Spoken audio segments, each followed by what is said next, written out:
G'arbdagi manba ishonchlikligi va Uyg'urlar. İnsanlarning so'z erkinligi, axborotning uchur erkinligi alayda tashabbus qilinayotgan har xil uchur axborot vositalari va ijtimoiy taratqular uchqandek tez taraqqiy qilayotgan bugungi kunda har kuni degidak har xil uchurlar ko'z oldimizda namoyon bo'lib, qaysisiga ishonib, qaysisiga ishonmaslikni tanlash nihoyatda qiyin bo'layotidi. G'arb davlatlarida garchi qonun tuzum nisbatan mukammal, insonlarning qonun ingi nisbatan yuqori bo'lsa-mu, biroq qonunga xiloflik qilish darajasiga yetmagan nurg'un masalalarda yanala insonlarning rostchilligi va samimiyligiga tayanishga to'g'ri keladigan bo'lib, ba'zi insonlardagi samimiyatsizlik va axloq fazilatlaridagi farqlar tufaylidan g'arb jamiyatimi yolg'on uchur va aldamchilikdan butunlay xoli emas.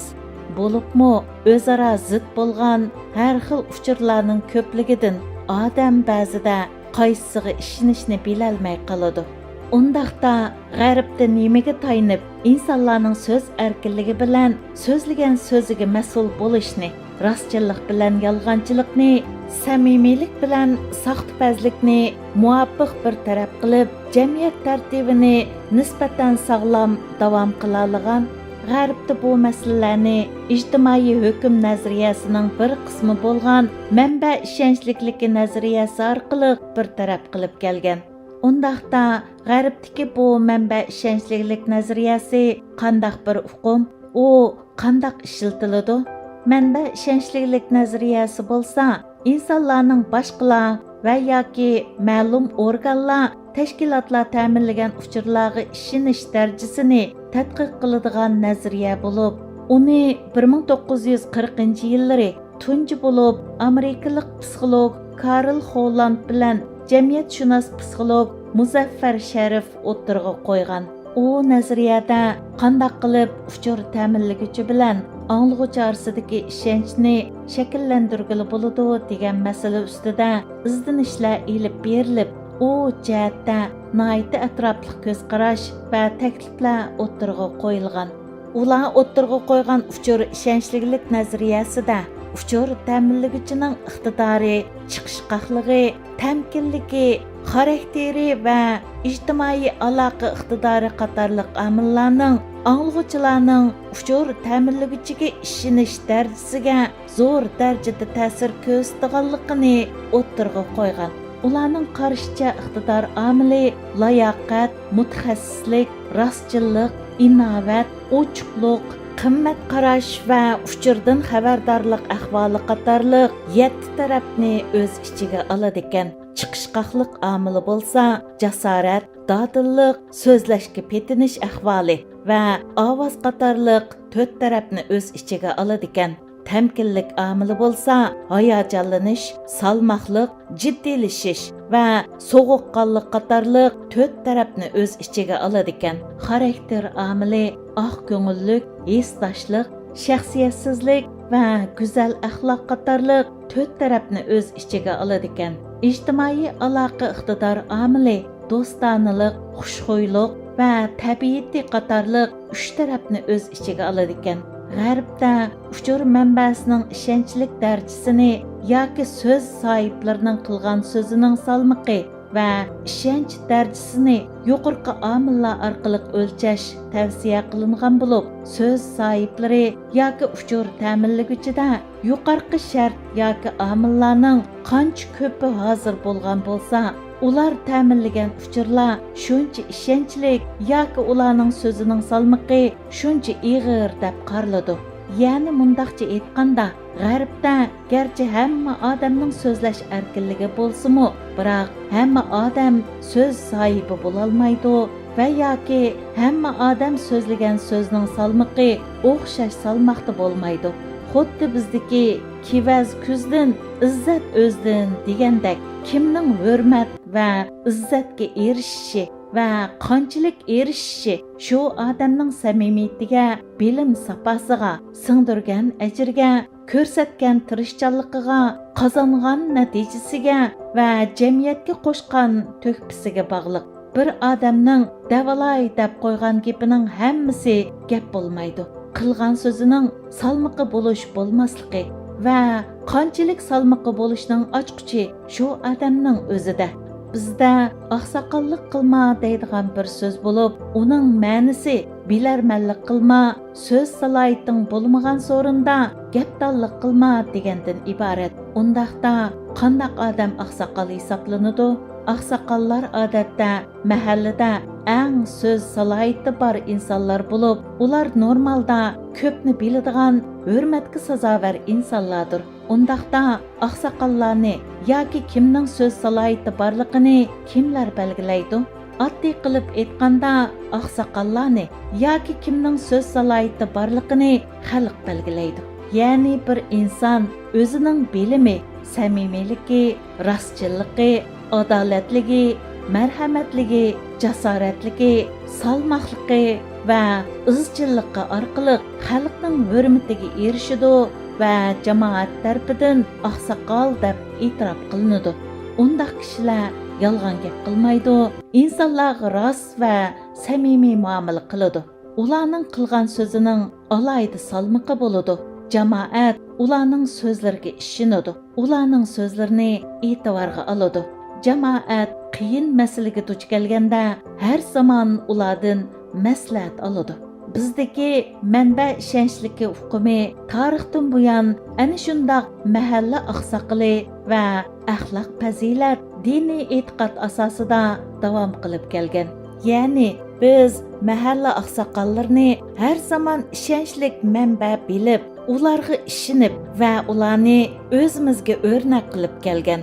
Afsus, yaqinqi zamonlarga kelganda, bo'libmi biz Xitoy hokimiyatining mustamlikasi bo'lgandan keyin xalqimizning an'anaviy axloq o'lchamlari ostin-ustun bo'lib, diniy e'tiqodi cheklamaga uchrab, aslidagi ijtimoiy ishonch vayron qilingan. Har xil yolg'on tashviqotlar va aldamchiliklar ko'paygan. Natijada insonlar nimaga va kimga ishonishni bilolmay qoladigan ham shundaqli bilib bilmay rost yolg'onni aralashtiradigan ahvol shakllangan.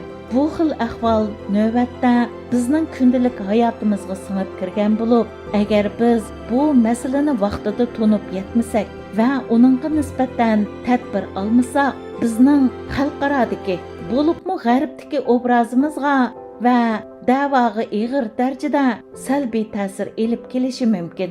Hammamizga ma'lum bo'lgandek, navbatda Amerika, Kanada, Angliya qatorliq bir qism davlatlar orqa-orqadan Uyg'ur irqiy qirg'inchiligi deb qarorlarni ilayotgan va vatanda yetkichi zulm bo'layotgan bugungi kunda ba'zi qarindoshlarning manbasi aniq bo'lmagan uchurlarni masjidlarga Xitoy bayrog'i osgan va yoki Uyg'ur dehqonlar etizlikda emgak qilayotgan rasmlarni Uyg'ur irqiy qirg'inchiligi degan so'zlar bilan yon-yon qo'yib tashviq qilib yurishi odamni andishiga soladi.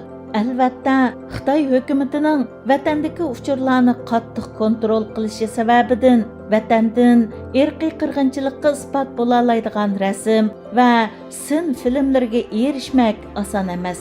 Biroq biz agar isbotga erishmak qiyin deb qarab, manbasi aniq bo'lmagan rasm va sin filmlarni vatandagi zulm yoki irqiy qirg'inchilikning isboti qatorida tarqatsak, oxirida o'zimizning putiga o'zimiz palti chapgan bo'lamiz. Bir qism davlatlarda vatandagi zulmning xarakterini irqiy qirg'inchilik deb bekitgan ahvol ostida, agar biz masjidga Xitoyning davlat bayrog'ini osgan va yoki dehqonlar etizlikda emgak qilayotgan rasmlarni irqiy qirg'inchilik so'zi bilan yon-yon tashviq qilsak, vatandagi zulmning xarakterini irqiy qirg'inchilikdan ko'p darajada tuvallatib bo'lamiz. Chunki masjidga davlat bayrog'i esishni garchi bizga qilingan haqorat deb tushansakmi, biroq nurg'un davlatlarda masjidga davlat bayrog'ini esish normal bir ahvol bo'lgani uchun boshqalar bizni ular da'vatgan zulm shu o'xshaydi deb xato tushunishi mumkin. Dehqonlarning etizlikda emgak qilayotgan rasmlarga kelsak, agar uning kelish manbasi aniq bo'lsa va ular majburiy emgak bilan munosabatlik rasm bo'lsa, u chaqda biz uni irqiy qirg'inchilik degan so'z bilan emas, balki majburiy emgak degan so'z bilan yonma-yon tashviq qilsak, texmi muvofiq bo'ladi. Gerçi bular ko'rinishga noiti kichik ishlardek ko'rinsimi, biroq agar biz mushu xildagi kichik ishlar tufaylidan boshqalar nazaridagi ishonchni yo'qotib qo'ysak, u chaqda u yo'qotgan ishonchni qayta tiklash uncha osonga to'xtamaydi. Chunki Xitoy hukumatı bizning da'voni yolg'onga chiqarish uchun mayli Xitoy ichida bo'lsin va yoki xalqaro bo'lsin milliardlarcha dollar pul sarf qilib bizga qarshi tashviqotlarni kuchaytmoqda. Inglizchada nachar kredit bo'lgandan kredit bo'lmagan yaxshi deydigan gap bo'lib, u deganlik nachar atoqqa erishgandan ko'ra hech qanday nom atoqqa erishmagan yaxshi degan ma'noda. Yana bizdagi kulolmasang hijayma degan aqliya so'z bilan yaqin ma'nodagi so'z bo'lib, uning ma'nosi agar kulalisang o'zingga yarashqidek chiroyli kul, bo'lmasa tishingni chiqarib yijib kulma, o'z obrazingni buzib olma degan ma'noda. Undan boshqa bizdagi yog'och qozonda bir qatim osh pishidi degan ot so'zimi o'xshashla boshqalarning oldida o'z inovatingni yo'qotma degan ma'noda. Chunki boshqalar nazaridagi ishonchni yo'qotmoq bek oson, biroq u yo'qotgan ishonchni qayta tiklamak bek tas. Xalqaroning vatandagi zulmga bo'lgan tunishi va uningga ishonishi hargizmi bizning hayajonlanib ketib tarqatgan, manbasi aniq bo'lmagan uchurlar va yoki rasm, sin filmlarga asosan emas, balki vatandagi ko'plagan xalqimizning hayotiy badaliga shakllangan. Shunga hammamizning u inovatni qadrlash va qo'g'dash mas'uliyatimiz bor. Amerikalik advokat va qonun fanlari professori Michael Josephson mundaq degan: samimiylik bo'lmasa inovat bo'lmaydi, inovat bo'lmasa ishonish bo'lmaydi, ishonish bo'lmasa izchil davomlashgan muvaffaqiyat bo'lmaydi.